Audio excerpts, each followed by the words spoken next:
Today's objectives, we will look over the principles of responsive design, describe pros and cons of mobile website, principles of mobile website, mobile strategy first, viewport, and meta viewport elements.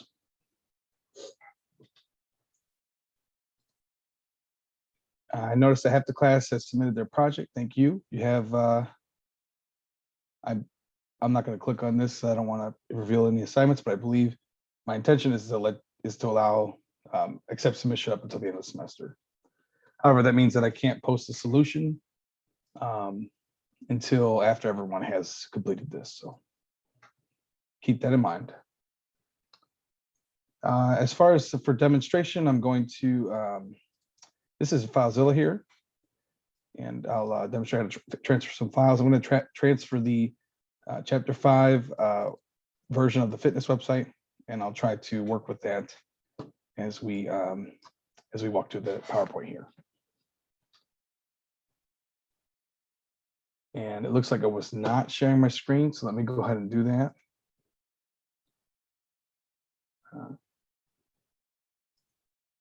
My mistake. I thought you guys could see. Okay, you should be able to see now. See here. Okay. So this is FileZilla. I just transferred some files over. Now we may run into an issue because I have a lot of files on this server here. I have, so I might have to delete the previous chapters at some point if we run into a memory issue, because I know that. And here, what I wanted to show you guys was when I queued the files, what I did is I have all the solutions here, and this is my local, this is on my machine here. So I just open up, I have all the solutions here. So I open up Chapter 5 Fitness, the zip file package here, not zip file, but the complete project folder. And I just dragged and dropped it into the server directory here. So if you look here, this is on the server. And this is a certain directory public HTML, and it has the various chapters. So when I started, I queued the files, and you guys didn't get to see this because I wasn't sharing, but I queued the files, and then there were 20 so many successful transfers. If there were any failures, we would have seen them here. Okay. So I did not have the file open. I guess I can delete it and demonstrate that really quick what that'll look like. So let me go ahead and do that. So I'll delete these from the server. Cursively deleting the files and directories, processing. As you can see down here,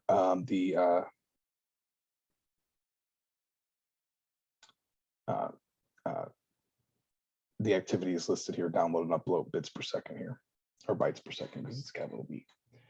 Okay, let me try copying this again, so you can see this. So 12 queued files, and we had 20 successful transfers prior, so we should end up with 32 unless there's any failures.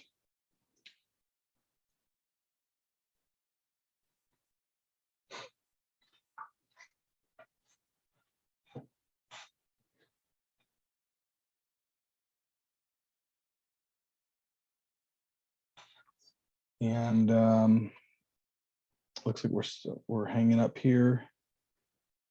Transferring, we're hung up on this file here. Looks like the fitness logo. Hopefully we're not reaching. Okay, there it goes.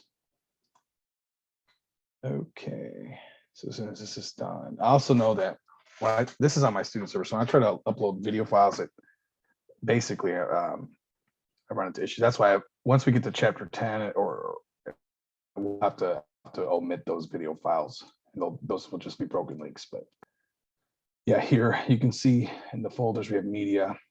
Currently there's none, but in Chapter 6, let's see if there's any. Cancel that. Yeah, there aren't. Let's try Chapter 7. I think it isn't until Chapter 10 that we actually add video files.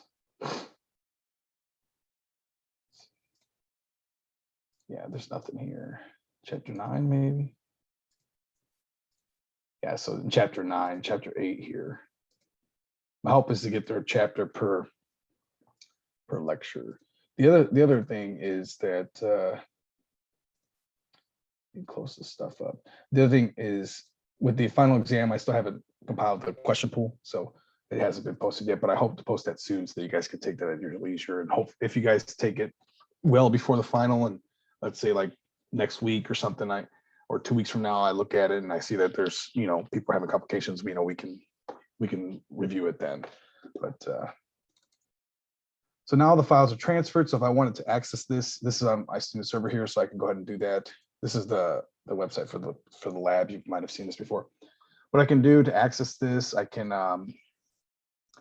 change the directory. Since I know the path names, I can access this by let's see, follow the path, chapter 5 fitness. Okay, so I'll type that into the browser here. That's case sensitive, and it should be okay. So this is the chapter 5 fitness site. So we can take a look at this while we're walking through the PowerPoint. And you can probably look at this on your mobile phone too if you like. If you're able to get to this, I can share this link in the chat. Okay, so hopefully so there's the link to the, I've gone ahead and put that in the chat there so you can access that. And I did include a site in the content section here. You have the course website access, project website link there. So you can just click on it from D2L. However, I'm gonna have to add a link for these fitness labs because I'm done with, this is the chapter 4 example, which I put a link there. I haven't built that. I guess we can do that really quick together. But I want to get through chapter 5 as soon as, I want to get through chapter 5 before this is over. So we can get rolling.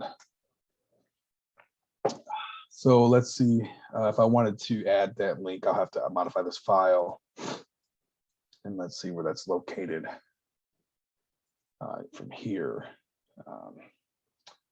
Because the website that is in this project folder here, and so I'll have to update the index file, I believe. So let me go ahead and pull that up. And this on my local directory here, I pretty much have a mirror for the most part of this. And this has a little more because, like I said, I'm limited on the amount of data or content that I can upload. All right, so let me open this file here. So this is create directory. I don't want to do all that. I know that it's in this path, so I'll just copy this path. So let me pull up my folders, Windows Explorer here. And there's a bunch of stuff there. All right. And so this is a file I'll be modifying. So I pull that into Notepad, and then we can get started with the PowerPoint. That way you guys can access this link once this is finished here. So here's the forward fitness. So conveniently, I can just copy this since I've already got an example of that. And I might delete the chapter 4 version after, like I said, if we get too much, we'll get into chapter 6 perhaps. And so then so I'll change this to chapter 5, and then this all stay the same. And then I'll need to change the actual text. So this is for chapter 5. And then, like I said, I might delete this if we run into a problem. So I'll save this. So now I can copy this over. So really quick, let me just show you a verbatim, I guess, hanging on my, let me go ahead and pause this. I have something running here. But as you can see here, there's the link for chapter 4. When I upload that index, the new updated index, you'll see that new link added here. So.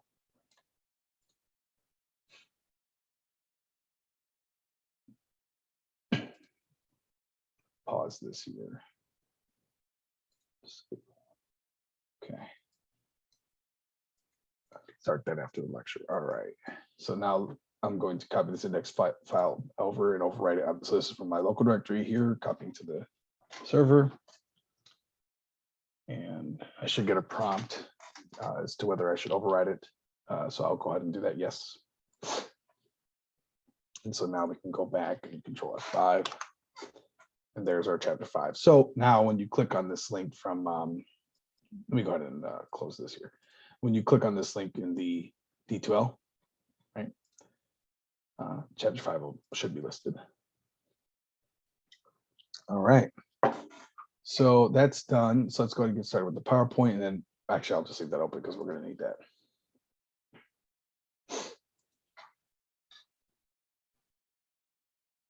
Let me go ahead and close this.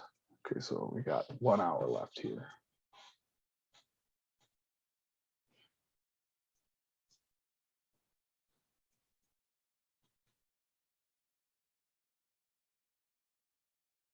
Okay, like I said at the beginning of the lecture here, we're going to walk through the principles of responsive design, pros and cons of mobile website, design principles of mobile websites, the mobile first strategy, define a viewport, and insert meta viewport elements, as well as mobile sticky or mobile simulator, sticky elements, custom fonts, pseudo class, etc.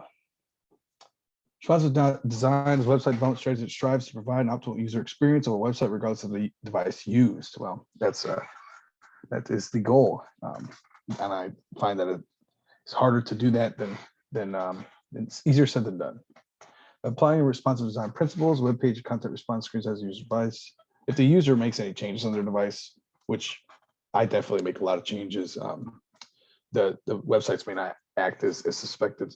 So, when you make changes, you're usually aware of that, so that user should know how to handle those situations. So here's a roadmap. You might hear that once you start working, they'll have stories and developer stories, and you can follow a roadmap. This is part of the agile methodology for software development.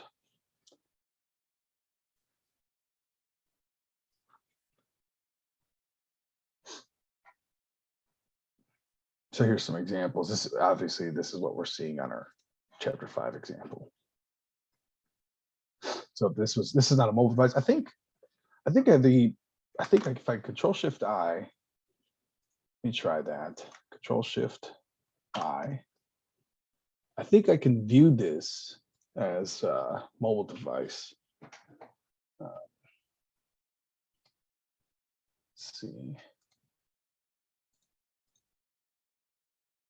So this is information about where we're at. Wait, right here. I think this is it. Device. Oh, shoot, that's not it. View as mobile. View as mobile. I thought there's a way to do that. I'm trying to remember. Let's see here. Undock. Okay, so if you wanted to, you could undock this and move this out so that way. And I think I'll put it back because this is kind of annoying. All right, so let's see if I can find that. Hopefully everything's working out here as far as recording goes. View mobile site. Where is it? Let's see, what is this?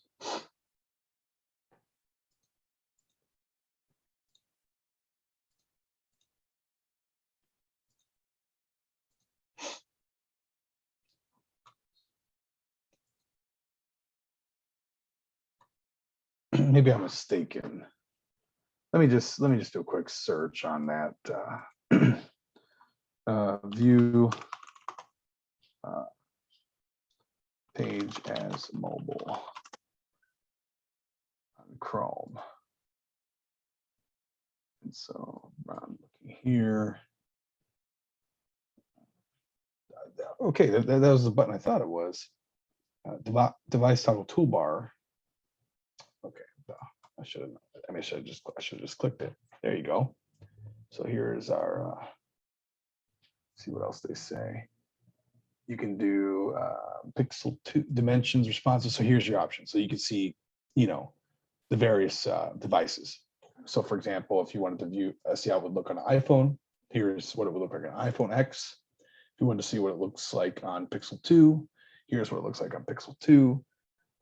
Moto G4, I have no idea what that is. Surface Duo, the Galaxy S5. I have a Note 5, a very old, and I love how it has a little cursor there. That's pretty nice. So we'll go with this to mention Galaxy S5. So now we can see what our website looks like. So if you were to access this from D2L, on this, I've just uploaded this right for chapter 5. Since it's already, this is the solution for Chapter 5 Lab, so it should have. I mean, we haven't walked through it, but it should have it. It obviously has everything responsive. If I were to try to do this, let's go back to the page project. There you go. So see how I have not this web, personal website here that I have is not set up for. This is how it would look on a S5, right? So this it's not. And if we click on Chapter 4, this is not made for the mobile device. It's not edited right, and there's broken links and things like that. But since I have the solution for Chapter 5, it's responsive. So when you click on Chapter 5, you want to view it, or if you're editing your own project, you can use this responsive the toolbar or device toggle device toolbar, and then drop down and pick your device. And it looks like you can add more. If you want to add BlackBerry, let's see if we can find Note 5. Here's a Note 3. Awesome. Let's use that one. Let's use okay. Cool. So we'll just go with the Note then here. So if you wanted to add, you can change throttling, things like that. So let's do that. Add custom device. I would have to look up for Note 5 device pixel ratio and things like that. Let's see, add custom device. Let's see if we can do that. Let's see, add custom device.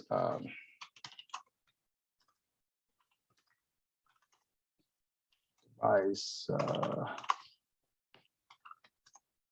Chrome mobile Note 5. This is emulating the device for us.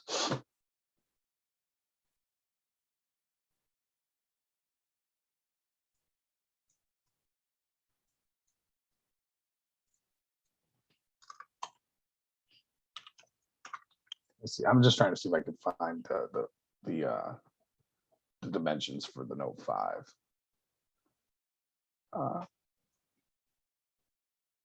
Perhaps we can do that. I think that I'll just stick with the Note 3 here because this is taking too long and we got to keep moving. So yeah, we'll just stick with the cancel that. So if you wanted to add a custom device, you'd have to look up the device pixel ratio and your dimensions and things like that. And you can update this and add your own emulator. You can even add the brand and things like that. I probably can look all this up, but I might do that next time. I'll probably add this in next lecture. We'll have that on there, but I'll change it to Note 5, but we'll use Note 3 for now. Okay, so I think I just added it. There you go. So here's what it looks like in a Note 3. And if I click on the page, there we go. So this is what it would look like on a Note 3. And pretty much, I don't have my phone with me, but I can open it up and check, and I'll do that at some point. You can rotate, which is really nice. Things like that. So, okay. So content to read, navigate devices, tablet, phone. Philosophy that is constantly refined is HTML, CSS standards. Okay. Also, if you want to follow along with Chapter 5, you can here. So here's a desktop example, phone, tablet, and again, we can just like iPad, Surface Duo, that's the tablet there. There was something about desktop over here. What is this? Dual screen. All right. Either way, I think you guys can go to play around with that. I've gone ahead and shown you how to do all this. So, all right, and then so fluid applies proportional size measurements to the website wireframe. Viewport is a viewing area for the web page. So this.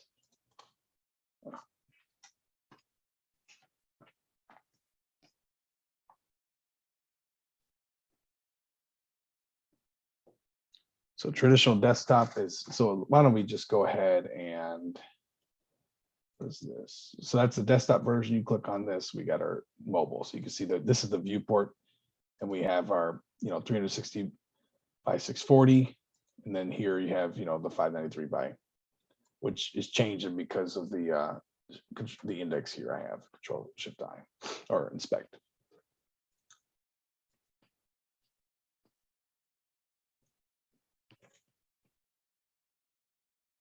And this is kind of what we saw when we were trying to add our own custom emulator, right? So here's viewport port dimensions, device pick level. Let me see something here. Emulated devices, dimensions for Note 5. Just type that in. Hopefully it gets something.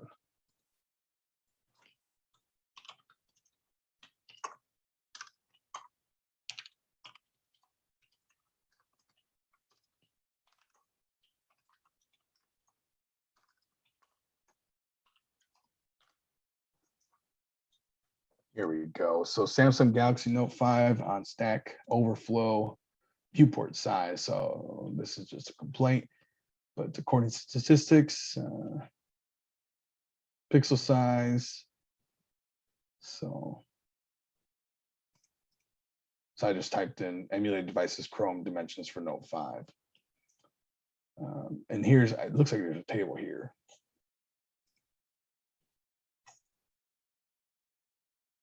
And so here's a little more information. I'll go ahead and I'll pop this in. I'm going to bookmark this really quick. I'll pop this in the chat as well. Okay. So Note 10, Note 4. Fortunately, Note 5 is not listed, but there's a ton of options here. So you guys, anything you'd like to modify for Google Glass, even, it's all here for you. Let's try one here. I will try the Note 8. So I'm just going to move this over so I can see. So I can copy those in. Note 8. So physical width. Let's try Samsung Note 8.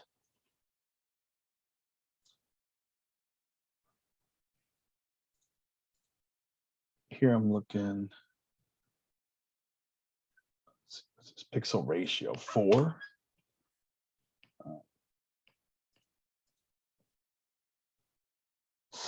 Aspect ratio, is that included here? I don't see any of that. If you wanted to get more detailed, you could look up your model number and all that. Let's see what the 400 by 700. This one has 1440. I'm sorry, 360 by 640. Doesn't seem right. Oh no, 360 by 740. There we go. So change that. And then, so these are the values for the Note 4. 360 by 6. Or I'm sorry, Note 8. And how do I move over? The pixel is here too as well. Where's the aspect ratio? Pixel ratio is 4. Okay. All right, so let's go ahead and save this, add it. So now I've added a new one. I don't know if that's entirely correct, but I'm just trying to demonstrate how you would go about this. And it was kind of weird that the aspect, I guess the Note 8 is smaller, right? So I don't have one. I have a Note 5, but this is sufficient for me. Let's go ahead and click 100%. Perfect. And you can see the touchpad and everything like that. So that's pretty nice. All right.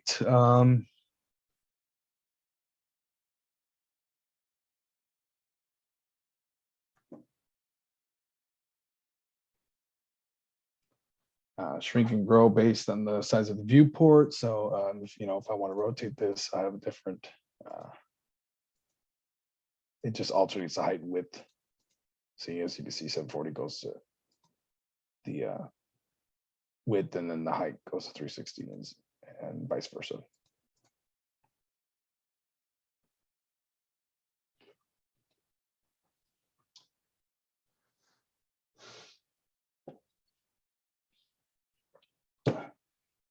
Media queries.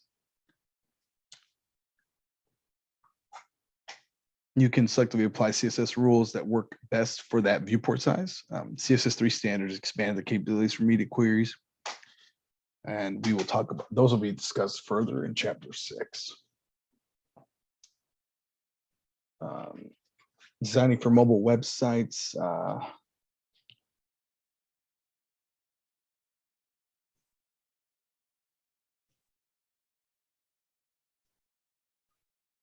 So the problem was that there was, a serious problem for web page developers because smaller viewports often required excessive zooming and scrolling. And there's various techniques that emerged and to address the problem, one of which was to build a completely separate parallel website optimized for mobile users called the mobile website. So you could do that. You could have a desktop site and a mobile site. And you might have seen on your phone, you can, as you're like on the browser, you can say view desktop site, and it will take you to that. It'll look like that on your phone. I find that you know how sometimes you have an article that you can read, and then there will be some kind of ad that pops up, that, or not ad, but a subscribe option, and you can't get out of it in your mobile. But if you switch desktop site within your mobile device, then you can bypass that and scroll down and actually read the article. It works on some websites. Other websites are just, you got to buy whatever if you want to read this paper. So they're often identified with the MO or M prefix in the URL. So like, for example, if this was a mobile site, it would have a, which it's not, but it would have M dot in front of it, or MO dot in front of it. That's what that means. And mobile applies to any internet portable device, even laptops.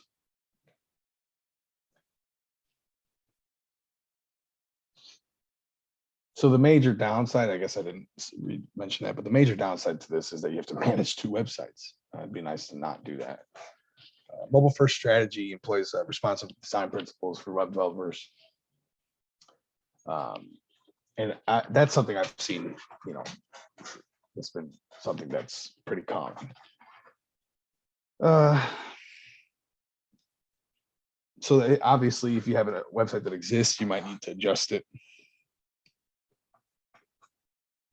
So if you had, so what I was trying to say is, you had a website that already existed for your company or for your business, and you were, I feel like most companies are jumping on the mobile train by now, and but if it's a brand new company, they would probably employ the mobile first strategy because they don't have their website designed already, and that's not something I did at my last job.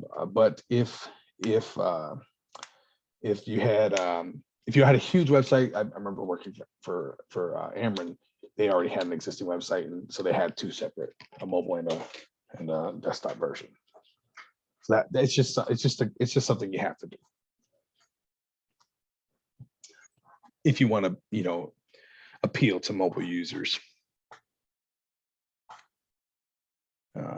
Because the mobile first, or if you set up a separate mobile site, it's just faster than updating the previous one, because then you're going to run into problems you didn't expect, and it can become a headache. So it would just be better to try and design a new website. But again, if you have the option, go with the mobile first. Where is my chat? Okay, all right, and then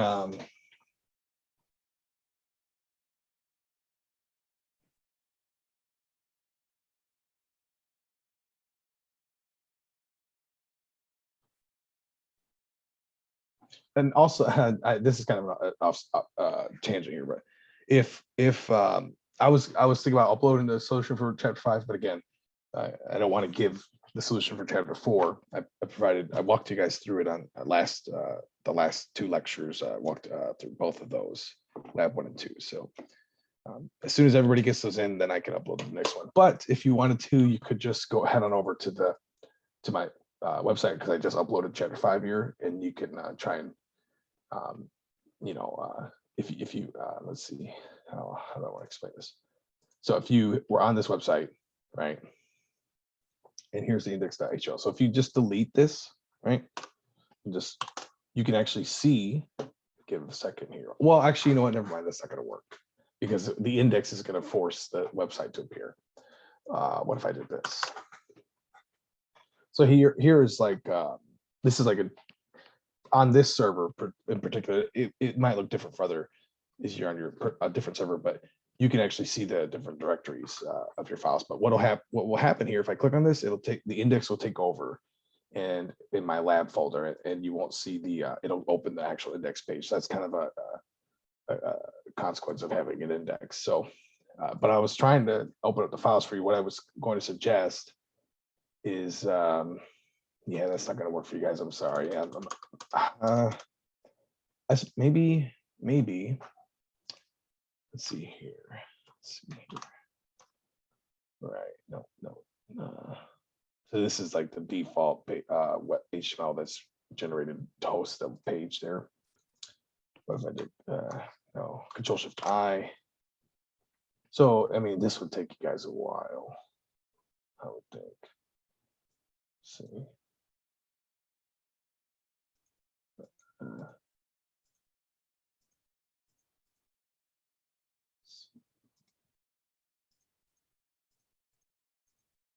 There it is. Sources. So what you could do, see if this, yeah, none of that is going to work for you.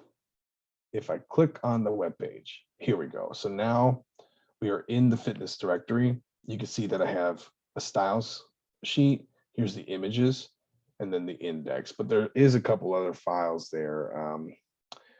Let me take a look here. So if I open up chapter 5, fitness, as you can see, there's several. You're going to need all 3 of these. If these should be similar to from chapter 4. You could walk through the chapter 5 lab for, I think it's lab 1 for the fitness site, maybe. Either way, if hopefully everyone gets the project done, and then I can send you these files. That way you guys have it, you know. But I will once you get to the end of the semester, at least on the last day, so you'll have a few days out during finals where you can download all this stuff. I'm not going to be able to give it to you until we finish the chapter 4. So please try to get that done before your quizzes, and then I can share these files. But you could just try to do a Control U and copy and paste all this stuff, and then try to navigate to the various references here. Because as you can see, here's an HTML. So if I click on this, it's going to open that. If I click on this, there's the about.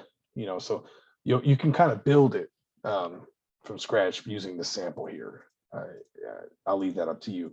So hopefully people, we get all this assignment. We got 7 out of 14 students who have it done. So, okay. Total 5. So we have, let's see what's going on here.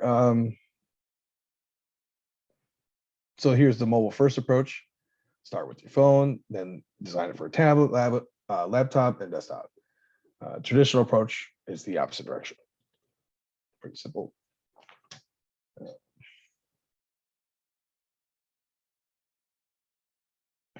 Experience 5,000 years of art. Time, paradigm. Web page with a fluid layout adjusts web page design and content based on the size of the viewport. So responsive designs are based on fluid layouts. I guess I didn't really even define what a fluid layout was. And fluid layout or grid applies to proportional size measurements and to the web page wireframe, and context of the content stretches, shrinks, and grows as the size of the viewport changes.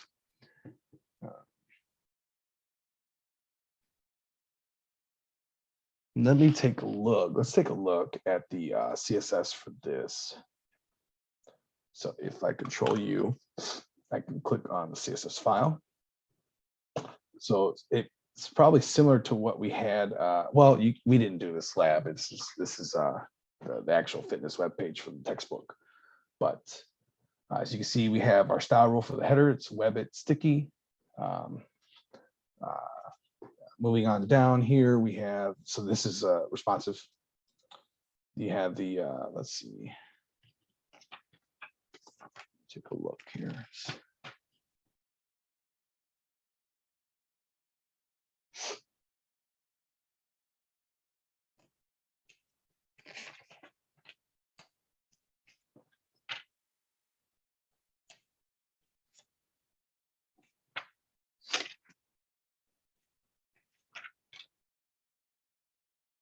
So it looks like we'll talk about that in a moment. And then you have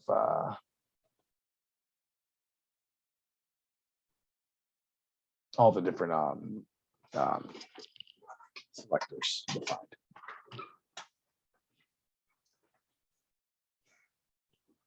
Okay, creating a fluid layout requires a fluid grid, media queries, responsive images. To create a fluid grid, you design a web page that uses grids or columns. Mobile viewport should use a single column design, which is ideal for small viewport. As viewport size increases, the number of columns can also increase. Single column layout first. Design our styling content for mobile device requires that each page be analyzed. So if I let me just give you a quick aside. Web analytics is a study of how users interact with a website. Web analytics provides statistics on how many people visit a website, as well as what browsers, devices, and choices the user made while at the website. This data helps the web developer design a site that meets the needs of their desired audience. You could also influence users and kind of guide them as they navigate the website. If you've ever heard of a operant conditioning or Skinner box, you can look into that. It's an experiment that was done by a psychologist named Skinner, and you can read up on that. I really recommend it because these a lot of this web analytics is pretty much just designing the ways to guide a user into certain behaviors on your application or website. Well, in this case, website. Facebook is really good at this. It knows how to keep. It's been designed to keep you active and keep you involved and keep you using it, either through triggers or certain things like articles or just sharing a certain category of post. All the posts are identified in categories. Anthropology, when you look at artifacts, you can take different so let's say, for example, cars. If you line up the cars from 1920 all the way up into 2020, they're going to look very different. And so and we don't, and let's say you don't know the dates at all, an anthropologist and archaeologist would, and if they were looking at this, and usually they do this with pottery and different things like that, you would try to line up the design of the car as you would think whichever one is older all the way up to the newest one. And so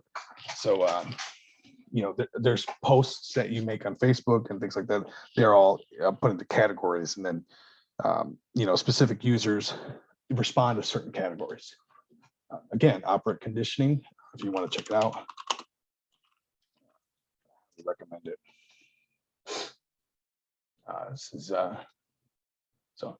this is an aside, but I studied computer science, applied mathematics, and anthropology with emphasis in. I did case studies on occupational subcultures within businesses and things like that. My aim was to, synthesize these disciplines into a cohesive understanding of designing applications and software for humans. So I thought it was all very relevant.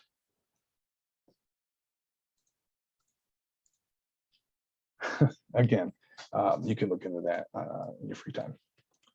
So that was web analytics. We talked a little bit about that. Right. And I feel very strongly about that. I think that people should be I'll just stop there. So following mobile first strategy. So here's some wireframe. And you can see here we have a single column, and then you have the multiple columns, I believe. Take a look at the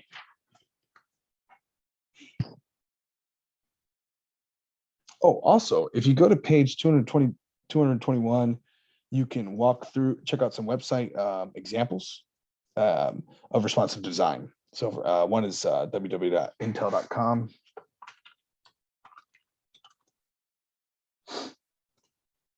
I just clicked on the ad, but that's fine because it's still the same site, I think. Try this.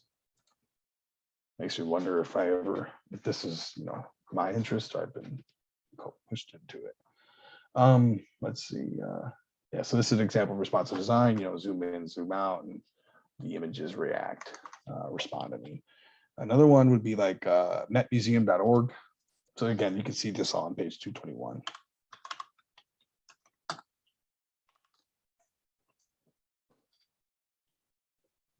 Let's see, I started this at 11:30, so I'm going to cut it off at 12:45.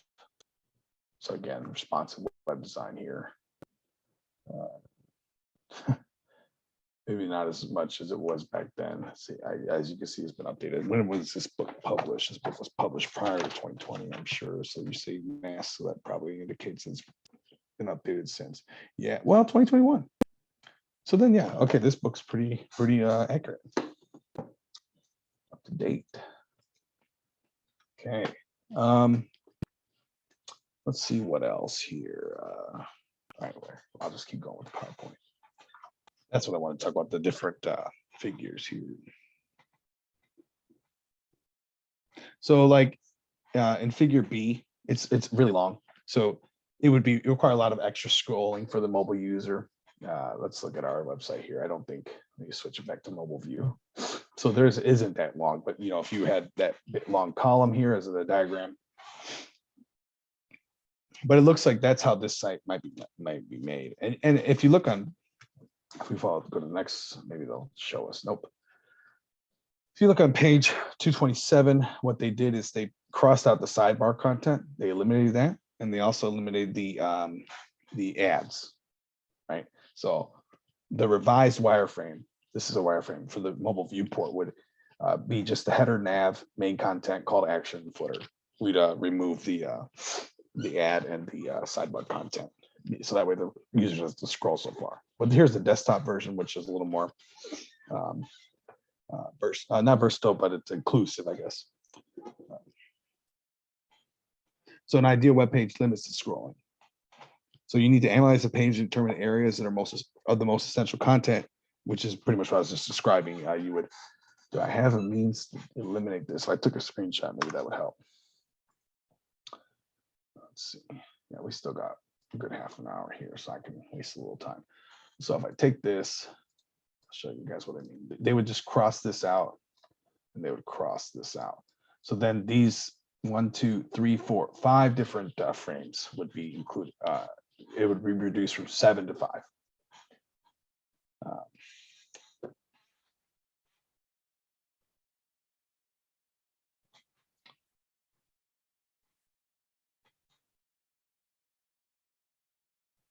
So optimize, here's some best practices, make 100% use of the screen. Let me go ahead and close this.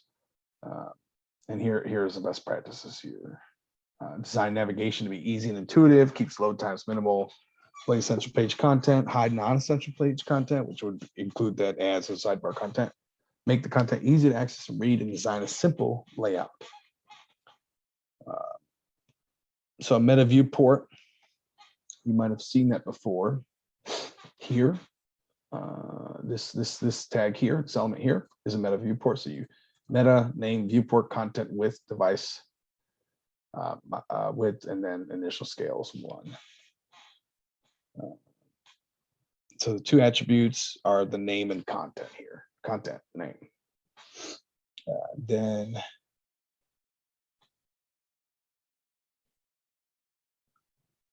okay.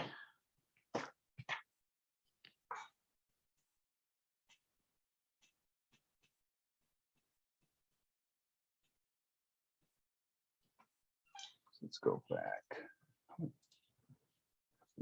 And we still got about 10 pages. Well, I think we can make it. All right. And then let's see, when creating a website with responsive design, a meta viewport element must be included in every HTML file. Mobile simulator displays an example. We looked at that. Many available online. Again, I showed you guys here with the if you're using Chrome to assist with your development, right? You would you can use this view toggle device toolbar in Chrome, and at the beginning of class I showed how to do that. So yeah, all right, and then and I guess there's many available online. I can't think of any examples. So but here's one, the Google Chrome, and you can change it from desktop to mobile. And I showed you guys how to add the different devices and the device emulators essentially.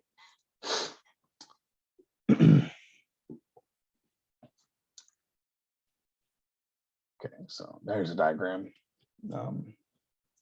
So this is a website missing the meta viewport. I guess it's really small to read. Let's check it out. Let's try. So here's our website. If I do a quick Control U, we can look at the code and the index, and here's our meta viewport. So what I'm going to do is I'm going to go into my notepad here, and I'm going to edit that. So let me grab, so we are in chapter 5, fitness. This is on the index. Let me go ahead and copy and open that up in my folder here, which I actually already have it open. Okay. Make sure. Copy that. Okay. So what I'm going to do is I'm going to add this file. So I'll pull that up in Notepad++ here. So this is the index for my actual site, the student site here, or course site here. So let me just go ahead and take this and pull it up. So let's remove the meta viewport. We can put we'll just use a comment here. And I'll save that. And then let's copy that onto the server. So chapter 5, fitness. Here it is. Chapter 5 fitness. Okay, this is the right folder. So I'm going to double click that.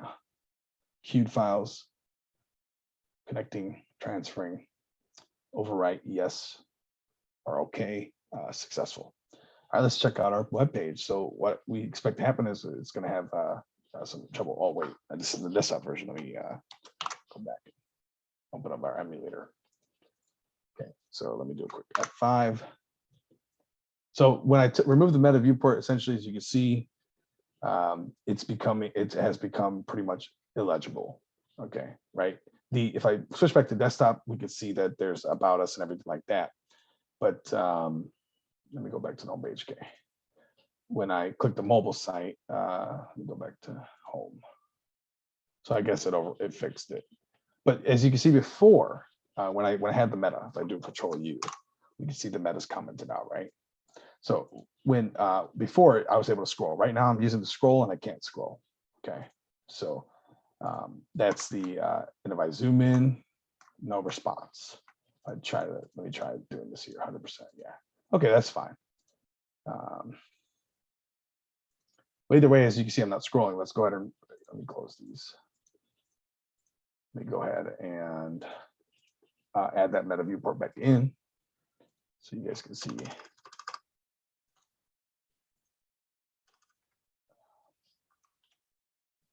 me go ahead and reset this. All right, so we'll copy it over to quick place. So it's queued. Just waiting for it to hold on 1 second, please. I'll press OK.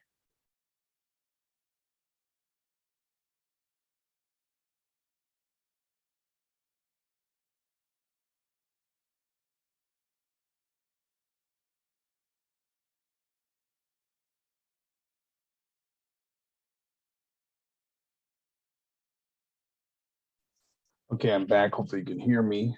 Yep, you should be able to hear me. So we copied the index back over. So let's open up our site. Right.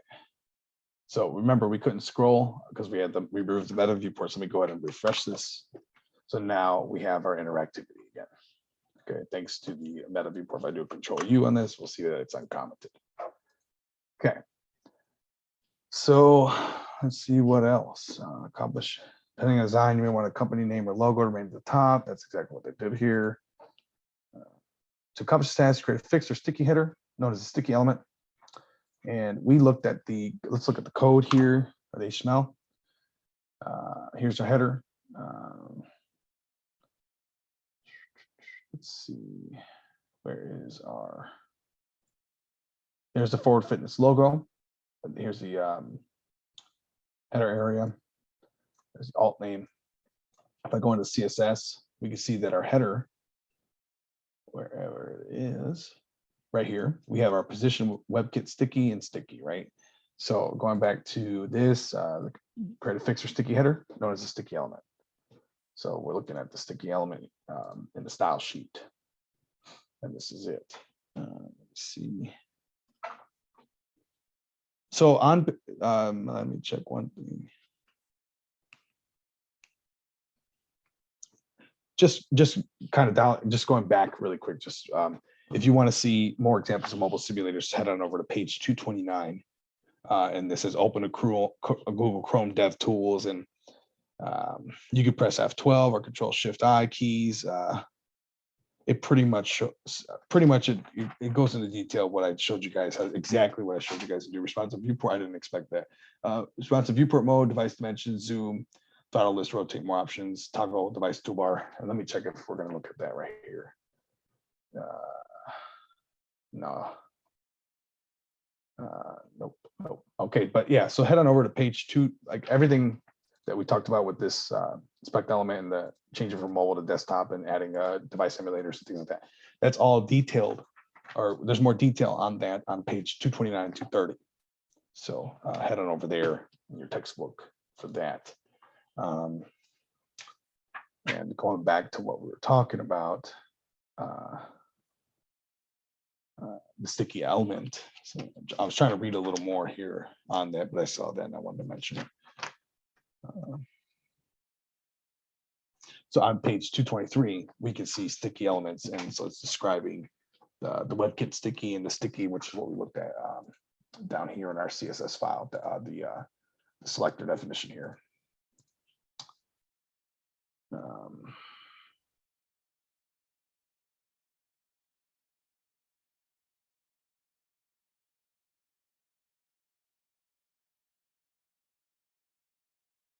Specify the top property 0 if you like.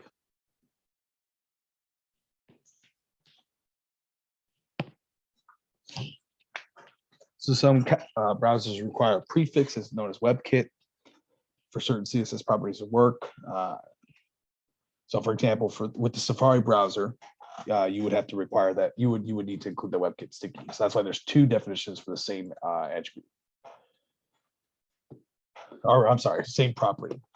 Okay, so this is the position property. This is position, it's a property. We assigned it WebKit sticky and we assigned it sticky. So this is for the Safari. I mean, I could put a little comment here saying for Safari.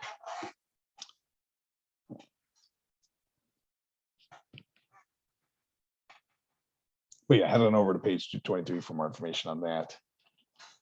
All right. Okay, we're making good time. We might be able to get through chapter 5 here today. Mobile viewport uses hamburger button icon. You're probably familiar with that. This is we don't have one on this page here, but hamburger icon. If I had over font awesome, go ahead and put oops, hamburger icon. Hamburger. So if you recall the bars, so that's a hamburger icon. Not this, but this. This is commonly referred to as a hamburger icon. Supersizing your fries. So the bars here. So you can add that FS.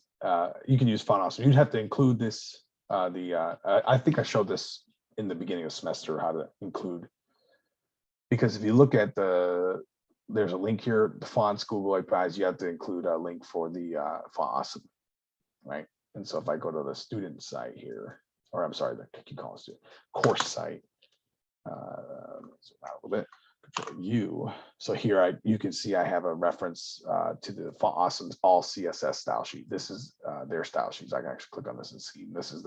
These are all the selectors they defined. And then so this is all you'd have to include that if you want to use the hamburger icon from font awesome. I'm not sure there's probably another way to do that without font awesome, and I think the textbook probably talks about it. So again, navigation, typography, if I'm pronouncing that correctly, is a design element to consider when designing a website. Custom fonts can be used by downloading them into web servers or linking them with HTML files, as you can see. Let me see. So there's the hamburger icon in W3 schools. All right, and okay, hold on a second. I guess this is continued in chapter 6, but I wanted to see this example of typography. How do I pronounce that? Let's see, where are you?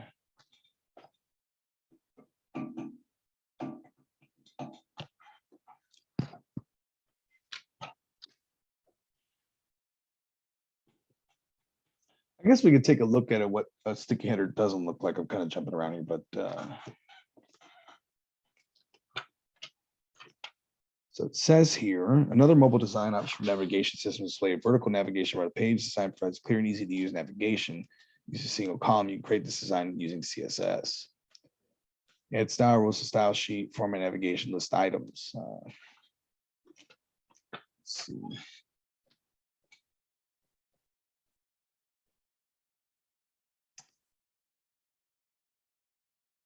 So we look at our CSS file for our fitness site. This is a web page. Where are we? Here it is. We delete this one. Go here, click on style sheet. The nav should have padding. Yeah, here it is. Style rules for navigation area. Let me try switch this back. No, I don't see a hamburger anywhere.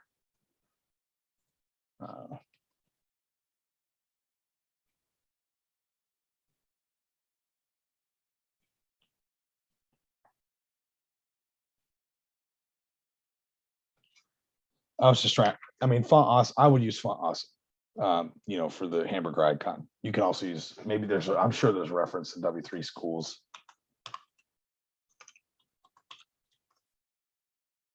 Let's click on HTML.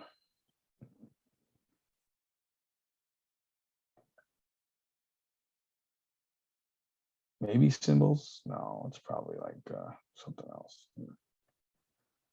Just try to do a quick search. And don't forget about the MDN reference as well from Mozilla.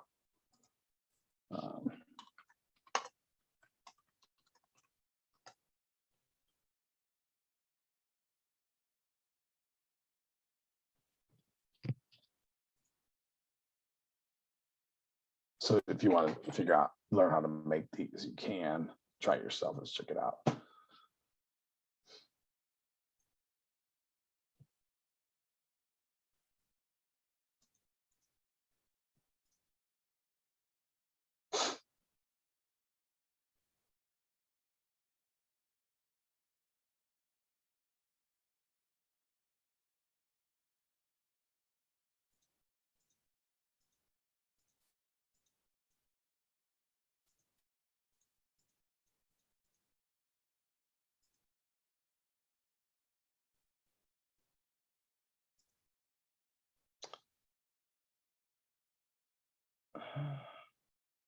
It's not really helping.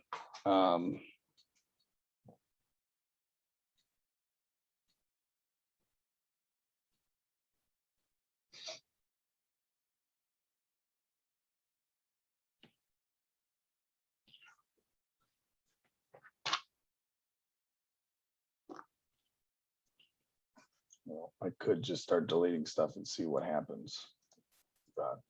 So it moved. Okay. So take this and get rid of it. Okay. Let's try to get rid of this one here. Okay. So now the nav is always open. Okay. So that's what the hamburger icon looks like if I get rid of the top nav selector. You can play around with this. Now the nav bar is moved. So let me see. I'm just trying to figure out how it knows that there's a hamburger here. If I run it, probably.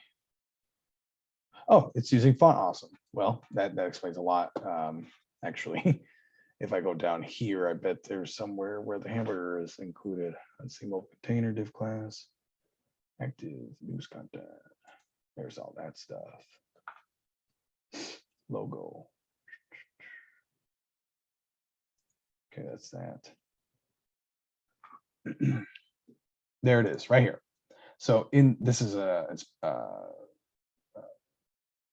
it an iframe? I don't think so, but maybe it is. But it has, here's the class definition, right? So, and then the FAFF bar. So they are, this W3 Schools is using font awesome. Okay, it took me a little bit to figure out, but as you can see, this is an example of how you might want of how you kind of decode a HTML file here. So yeah, here is where the font awesome. So I remove this, the hamburger's gone. so I can run it again. And it's using a JavaScript function. So we can actually see if we can look at that. And here's the function right here. Get element by ID. It's called the ID name is mylinks. If we go up to the nav bar, the selector definitions here in the style, and this is in style sheet, embedded style sheet here. My links. I saw that somewhere, hashtag. Right here. Yep, here's that selector for the with the my links, and here's the name. And so the get my ID gets the my links selector, and then you can display this block and so forth. And here's the definitions none. So yeah, feel free to play around with this. Head on over to W3 Schools and you can add font, the hamburger using that font awesome icon. So even W3 Schools uses font awesome. Font awesome is awesome, they say. All right. So I think that we didn't even get typography, but that's custom fonts. If you want to learn about custom fonts, head over to page 240. Let's see. Yeah, it doesn't really get into that, but there's a whole lot explained here. You can try fonts.google. So yeah, let me go ahead and share some things with you guys on the chat since I already done that. I'll just copy this. I should be able to click that on when you open this up in the actual page, and I'll do as I will. And then let's get this going. Fontsgoogle.com, fonts dash.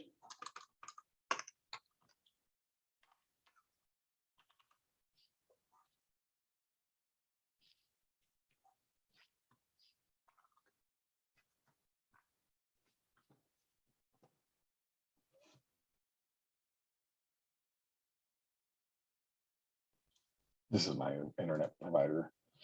Font stuff. What did I admit? Oh, .google. I'm sorry. Okay. No, don't do that.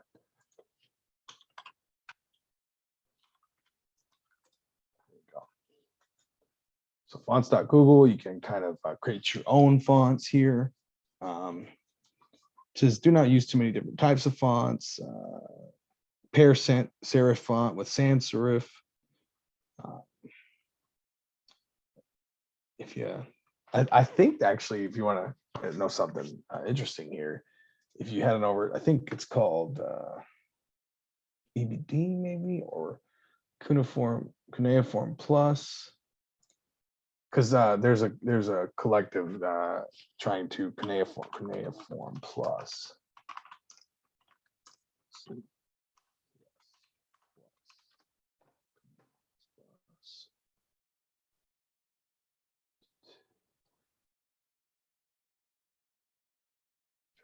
This one.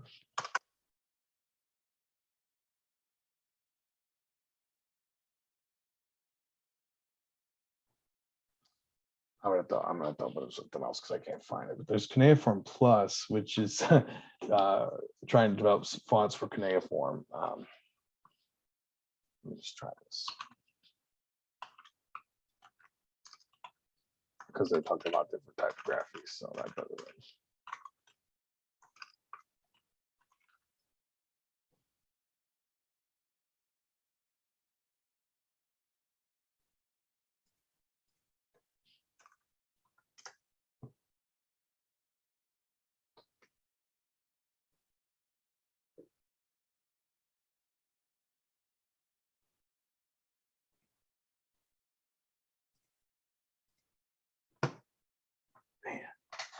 It'd be so cool to show you guys this, but I haven't had time to find it.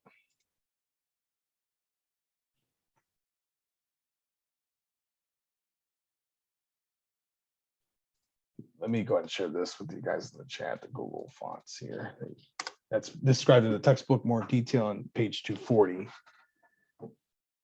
And we got 10 minutes left here. Let me see if we can, I guess we might, I might have to skip some of this stuff and you can just read on it in your textbook, but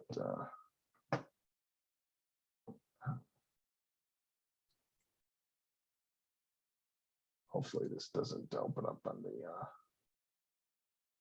let me stop sharing screen real quick.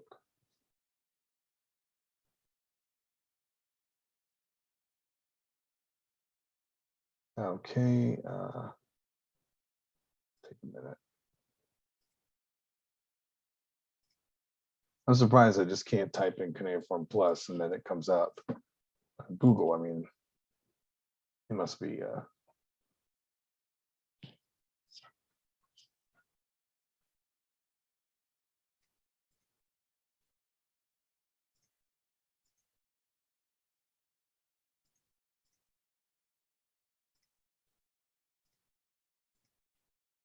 okay, there, we're back.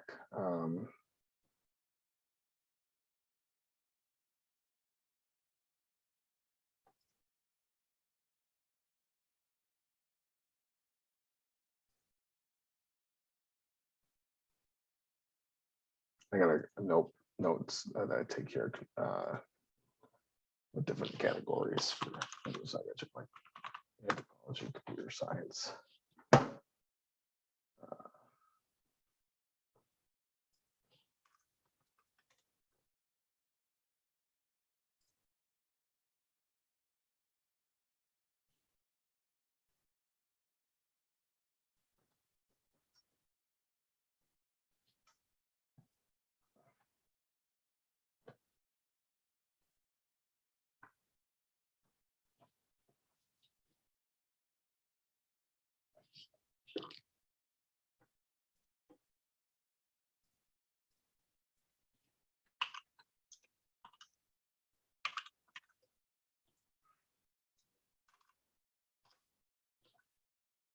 Can't this just be simple? Just give me what I'm looking for. So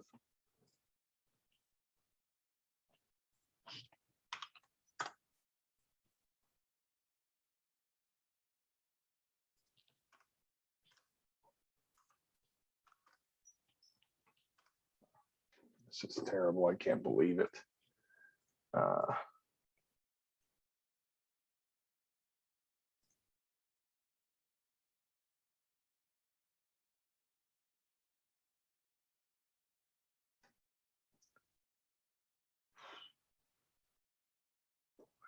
Okay, where are you?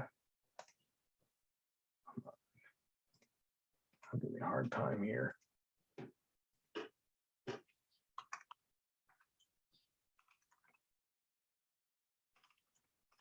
sure what to say about this.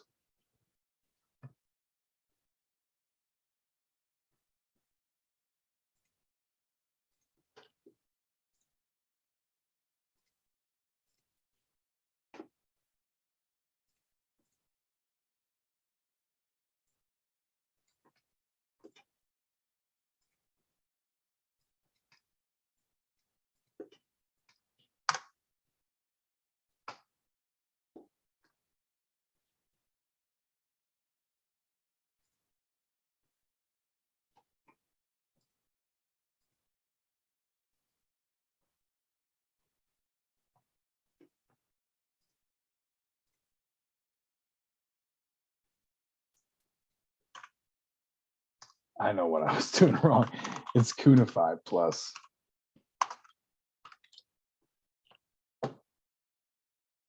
No.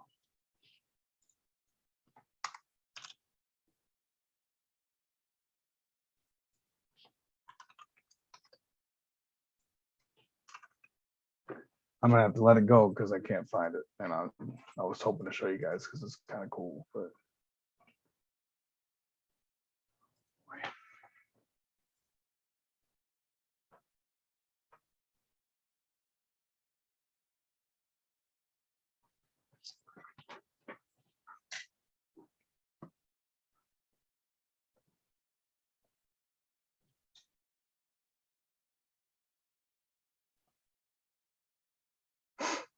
There it is. Yeah, I mean, I'm spelling it right and everything, but I guess Google just doesn't care. There's the link right there. All right, so typography. So if you want to, you know, create some custom fonts, head on over to this website here while that loads. Something's coming up on my computer here. I don't know why Internet Explorer would open here, but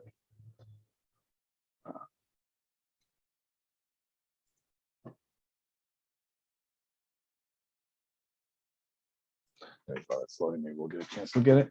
All right, so we talk about hamburger pseudo class. We use with the selector to specify state of an element. For example, you can specify the style to apply when the mouse hovers over an element.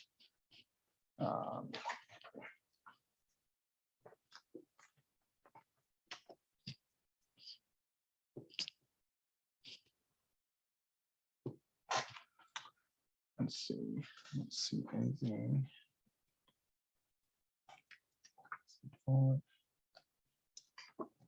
Trying to find pseudo class on the page here. There you go. So for example, if we go over to our style sheet, we should see LI first child. This one right here is an example of pseudo class called first child.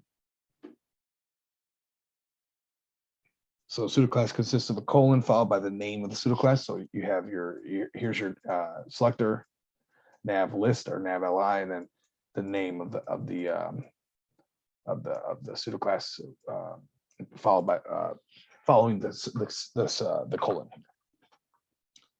And there's some examples on there's a table on page 247, first child, last child, nth child. So you could say nth child 3, for example, root, things like that.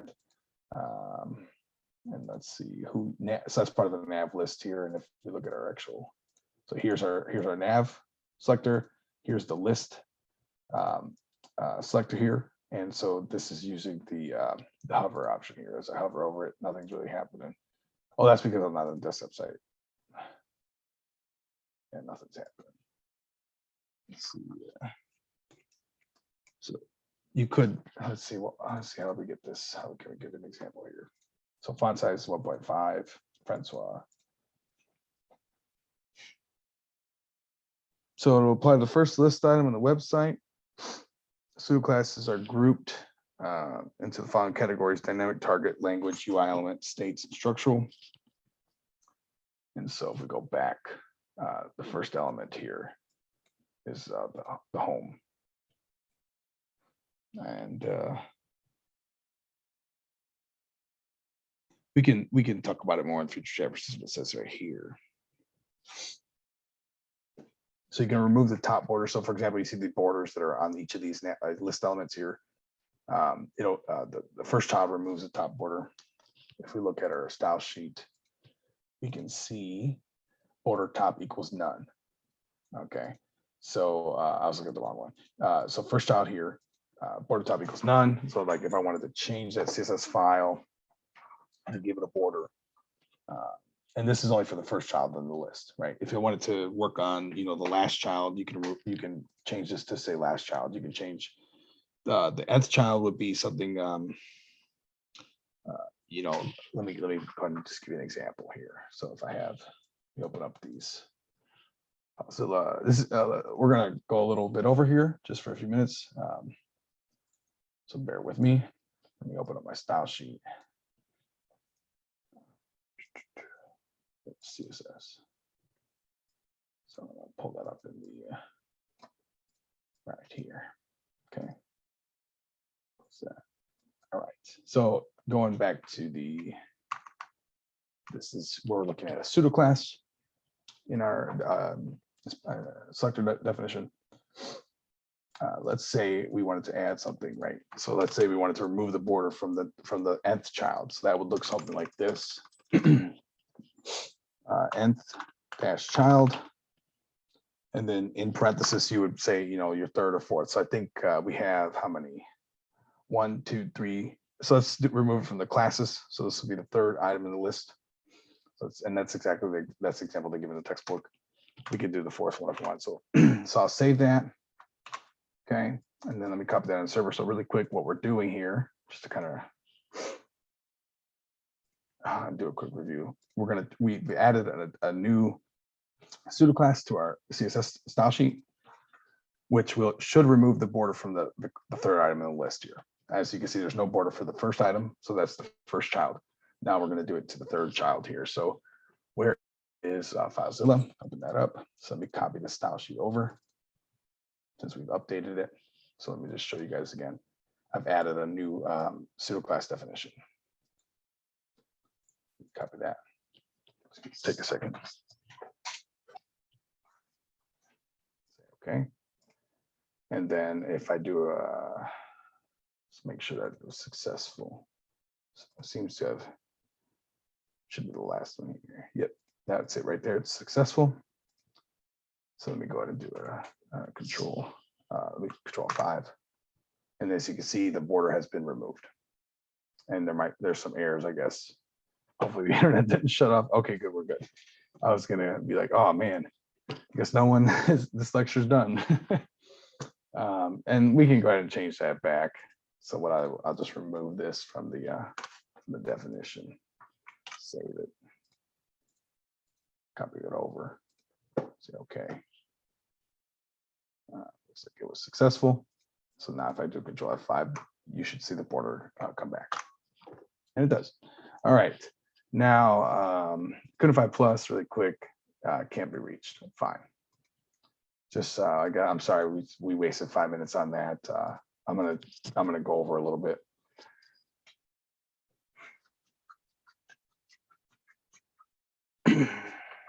There's an example of essential information that can be added to the home page without removing content, use development.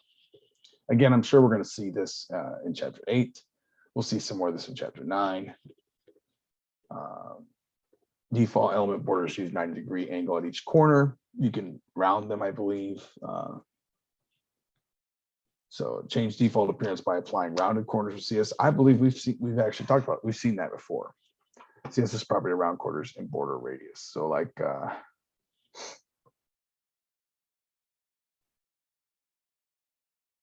here it's talking about use single column layout instead of hide common exercise information.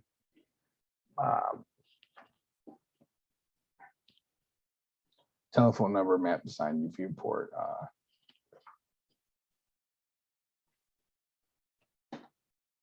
So you can test it on as many smart devices as possible. Again, we have our Google Chrome device emulator that we've talked about. So that's what I'll be using. I'm not going to try and share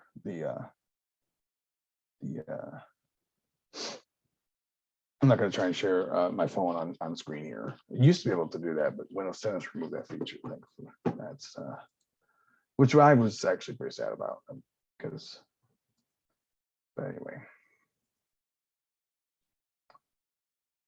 I'm sure you could pay for something to do that, but again, it was free before, so we looked at all this stuff. Okay, I think that's pretty much the end of the lecture here again. What is this? Let's talk about this just before I close up here. So rounded corners, like I said, I'm pretty sure we looked at that in a previous lecture going way back. I think I remember talking about that. Maybe I just did that on my own.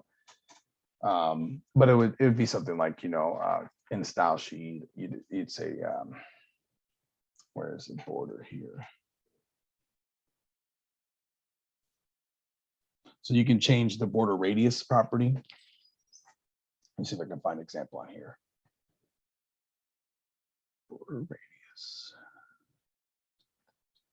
Here's border and it's a solid. So by default, it should have a 90-degree angle, which typically, I think it does. Border radius. Yeah. Let me just do a Control F on this guy.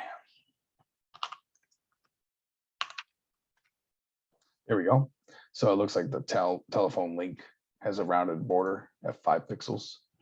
And I don't know if you guys remember when we were working on something, we actually had let me see, elements, and then here's our frame, right? So this, we talked about the frame that I forgot what it's called, but this frame here, we were able to change things. Go into the cell phone, as you can see, of rounded corners. We did look at this. Yeah, we definitely did. So I did talk about that at one point, and we made it look really ugly. I remember. So yeah, you know, that border radius is set to 5 pixels, I believe it was, right? Yep, 5 pixels. So this is for the telephone link. This is selected for the telephone link. I'm not going to change that again. You guys can play around with that. Let's look at this, and then I'll end the lecture here. But I'm trying to. So on page 257, you can see that these text is overlapping. You don't want that.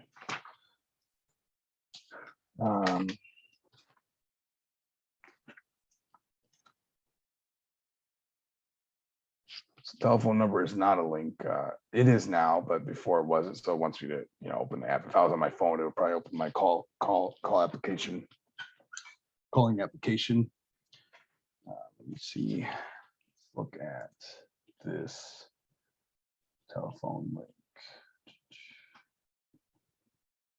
So as you can see here, we have a paragraph. This is the class tell link. This is the class selector with the dot, I believe it was, right? Yeah, dot tell link. So, and then the href is tell, right? And then the phone number. So this is the same phone number. If you recall, we did that for email, href mail to, using that attribute, and then href tell colon. So that's what you would use to link that. They explain this on page 261.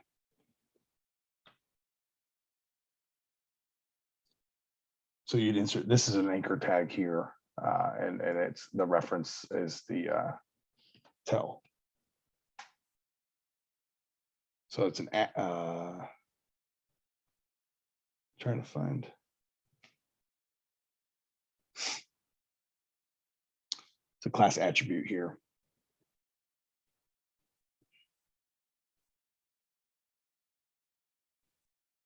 So class attributes tell link, and then this, you're using the anchor with tell link. The call is text removed.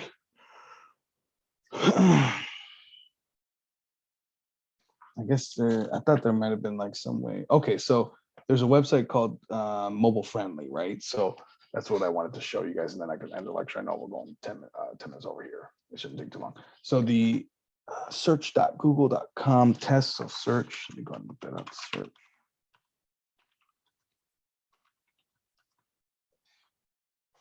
Test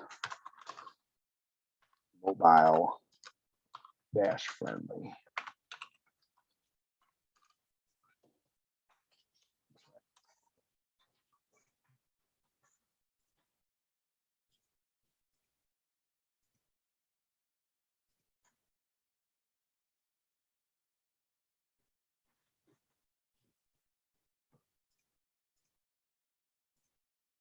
So this is a site that's provided on the textbook, and it looks like similar to like verifying your CSS or verifying your HTML. You can, or validating. I mean, and we looked at that recently. We can use this site here to upload our. So essentially, what you have to do is you have to publish it, provide a link, and paste your HTML code directly within the page. Interesting. Why would you need to provide a link and then? But anyway. Yeah, it sums up my internet. It just doesn't want to cooperate, and it's because, yeah, I don't know what happened here. I have too much going on, and this is my personal laptop. It'd be nice if I had a couple of search that cool. Yeah, I don't know what to say about this.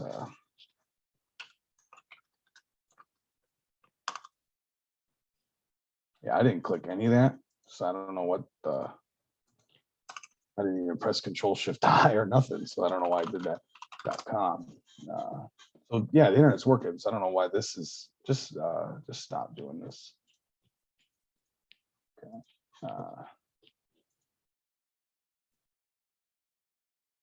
Okay, that works. Okay, it's working now. All right, let's throw this link in there. This took a lot longer than it should have, but it's just because I don't have. See what's happening.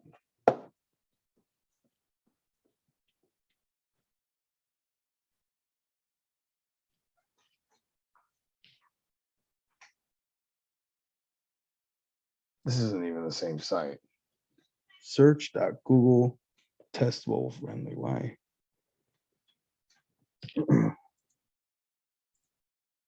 It's just hard to work with this.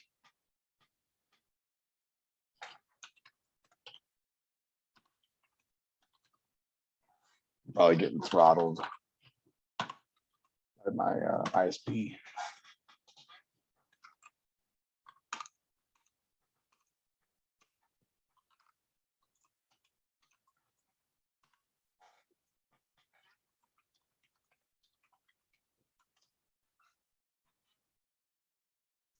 So I apologize for all that. I mean, obviously everything's working good now. I don't know why.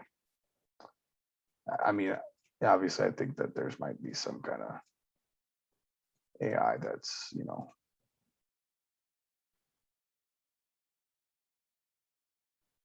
Yeah, anyway, this is where you would go. I probably should have copied this instead of doing this. Let's cancel that. So that's, I mean, you guys can go ahead and try that. I mean, I don't even know if you have a published website, so you wouldn't even be able to do that. So this was pretty much a waste of time. So, all right, guys, I'm sorry for keeping you over, but let me go ahead and put this in the chat just in case if anybody does have a means to publish their website, and we'll go ahead and end the lecture. And then so on the next lecture, we'll walk into we'll start on chapter 6, because that's pretty much it for this. Here's our summary.